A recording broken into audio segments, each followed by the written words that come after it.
Mesdames, Mesdemoiselles, Messieurs, bonsoir et bienvenue à ce journal. Les titres. Le Sénat a finalement voté le projet de loi électorale, mais en des termes différents que l'Assemblée nationale. Une commission mixte travaille en ce moment pour harmoniser les divergences. Vive tension ce matin au grand marché de la ville de Kinshasa. Un opérateur économique chinois a poignardé un Congolais. La police appelle au calme et parle de 4 blessés, dont le Chinois. La mission des Nations Unies pour la stabilisation de la République démocratique du Congo a rendu hommage aux soldats de la paix décédés jeudi dernier à Béni. La cérémonie s'est déroulée à Goma en présence du secrétaire général adjoint des Nations Unies. Mesdames, Messieurs, voilà tout pour les titres. Les détails à présent. Tout d'abord, cette triste nouvelle, 15 morts et 17 blessés. C'est le bilan d'un accident de circulation qui s'est produit ce vendredi sur la route Bukavu-Bunyakiri à l'entrée du centre commercial de Boulambika à Kalehe. Le véhicule accidenté en province de Bukavu se dirigeait vers Ombo Sud avec à son bord des marchandises et des passagers dont le nombre n'a pas été déterminé. D'après des témoins cités par la radio onusienne, l'engin qui traversait le pont Kayaya pour atteindre le centre commercial de Boulambika s'est renversé dans la rivière à la suite de l'écroulement de la partie droite du mur de soutien du pont.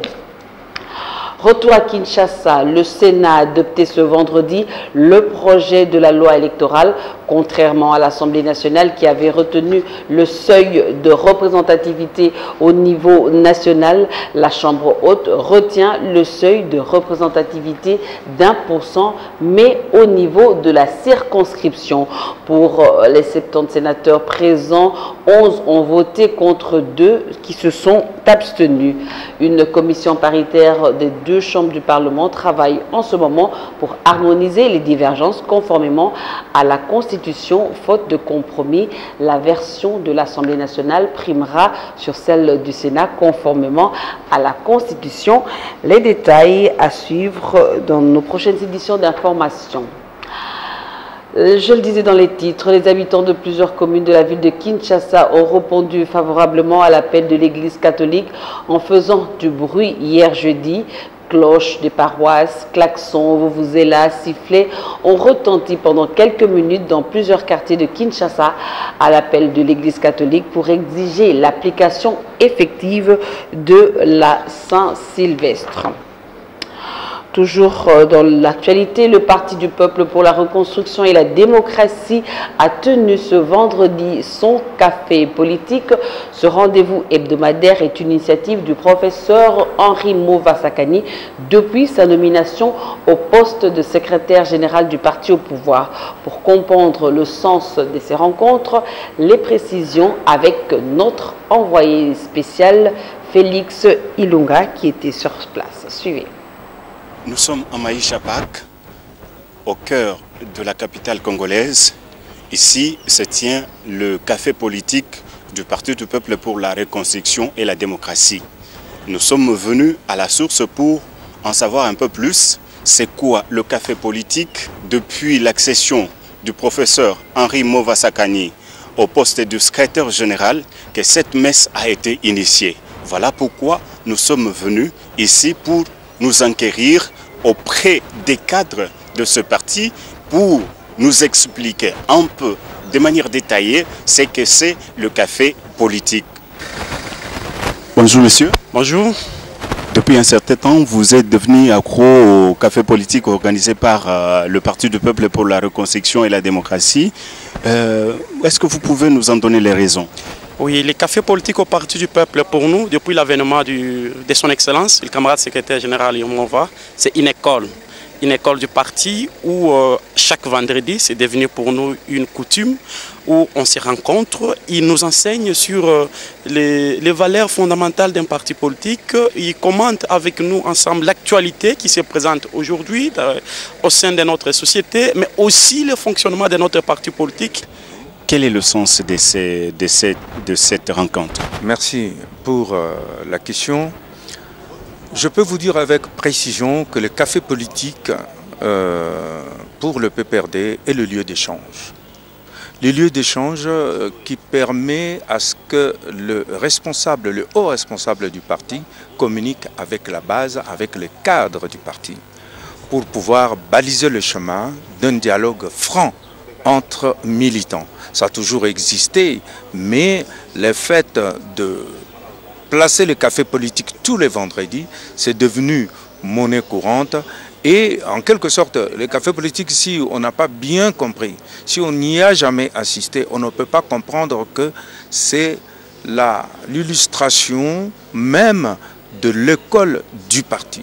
Béret Rouge, est-ce que vous pouvez nous dire les motivations pour lesquelles vous venez participer au café politique du Parti du Peuple pour la Reconstruction et la Démocratie?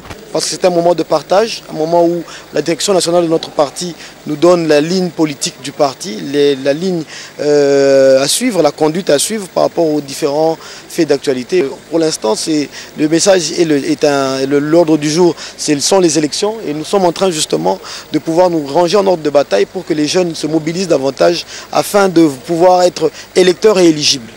Vous avez compris les différentes explications données par les cadres et militants du Parti du Peuple pour la Reconstruction et la Démocratie en ce qui concerne le café politique qui est organisé chaque semaine. Aujourd'hui, c'était à Maïcha Park, Félix Ilunga pour Numérica Télévision.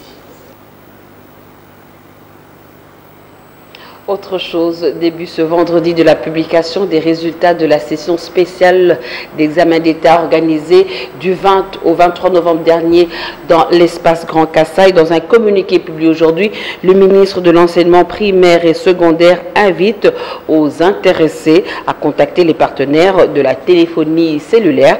Il s'agit des élèves finalistes des sous-divisions de Kamusha, Luebo 1 et 2, Nyanga, Kamona, Kamiona et Chikapa. Et puis c'est ce vendredi à Goma que la mission des Nations Unies pour la stabilisation de la République démocratique du Congo a organisé les cérémonies d'hommage aux 14 soldats de la paix tombés au combat le jeudi dernier à Semliki dans le territoire de Béni. C'est lors d'une attaque attribuée aux éléments de l'ADF. Jean-Pierre Lacroix, secrétaire général adjoint de l'ONU, Crispin Tatama, ministre de la Défense nationale, et Maman Sidikou ont pris part à cette cérémonie, suivie en direct à partir du quartier général de la MONUSCO à Kinshasa. Amen Dimwani et Théodore Chitolé étaient présents pour le compte de Numérica Télévision.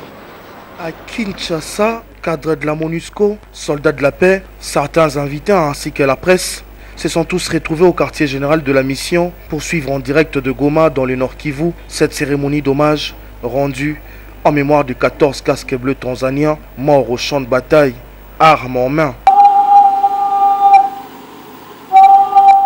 lors de l'attaque de leur base par des présumés ADF la semaine passée.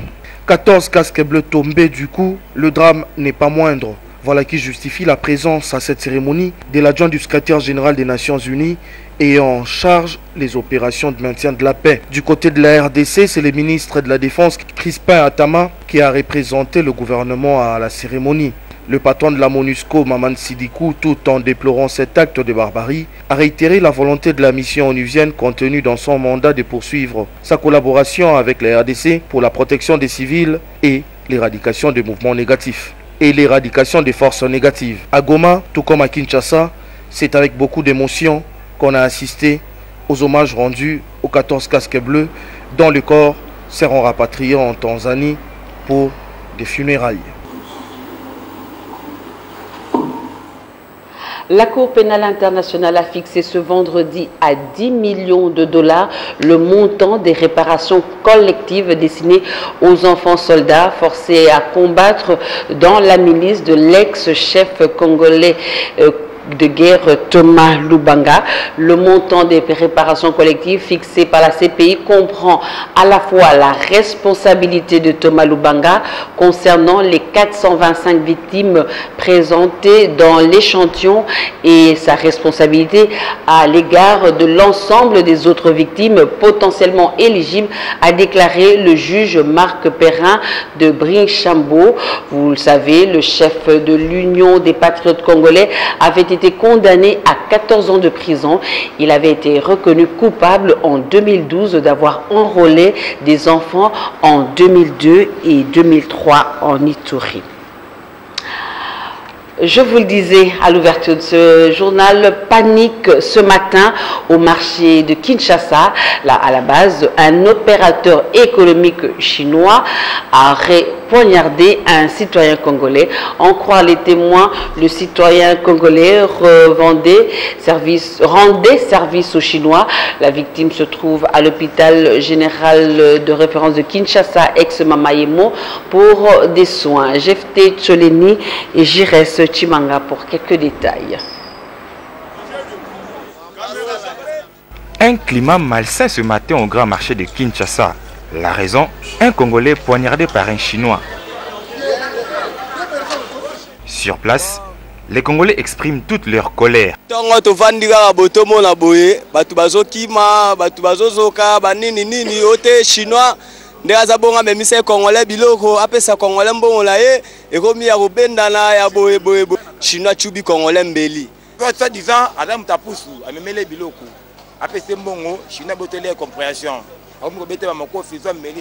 Soki omoni ba magasin za okangama boye batu baoteka te parce que na tongo vraiment tant toye awa chinois azui mutu apusu amemela ye biloko siko tamba comme na destination fallait pesa ye mbongo na ndenge bayokanaki mais chinois abotele incompréhension azui mbamo mbeli achubie akomo beta eti azana mama emo.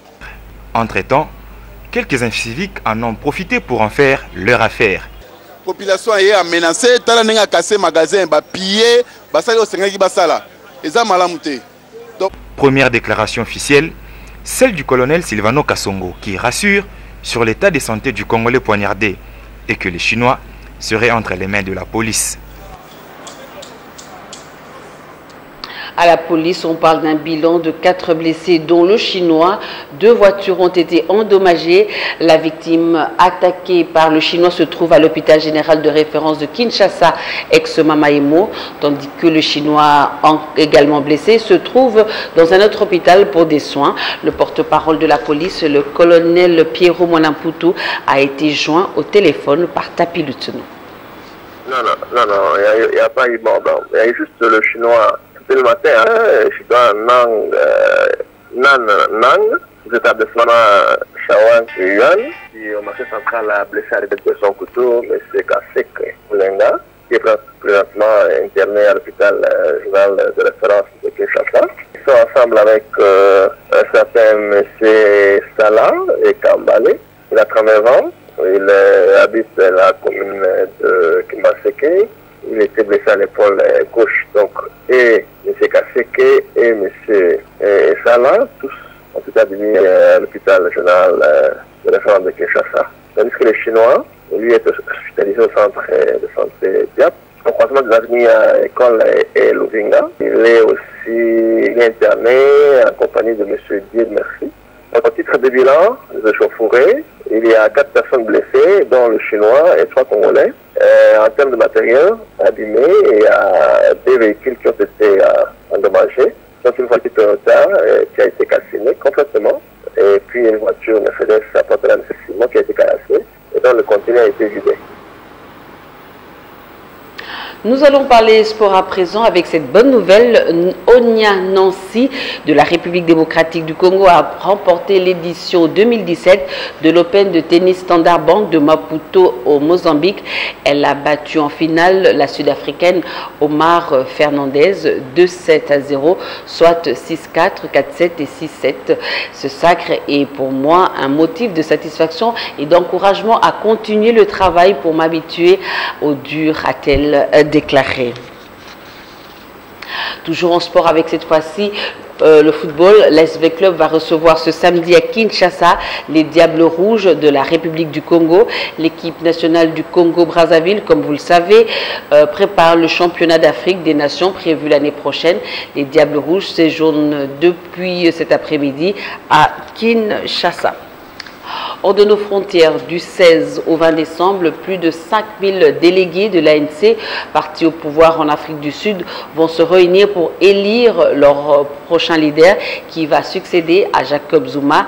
7 candidats sont en lice, mais 2 favoris ont d'ores et déjà été choisis par les différentes fédérations à travers le pays. D'un côté, il y a Nkosazana Dlamini Zuma, ex-présidente de la Commission de l'Union africaine et ancienne femme de l'actuel président Jacob Zuma. Face à elle, l'actuel président du pays, Cyril Ramaphosa, syndicaliste devenu homme d'affaires avant de revenir en politique. L'élection du président de l'ANC doit avoir lieu demain samedi.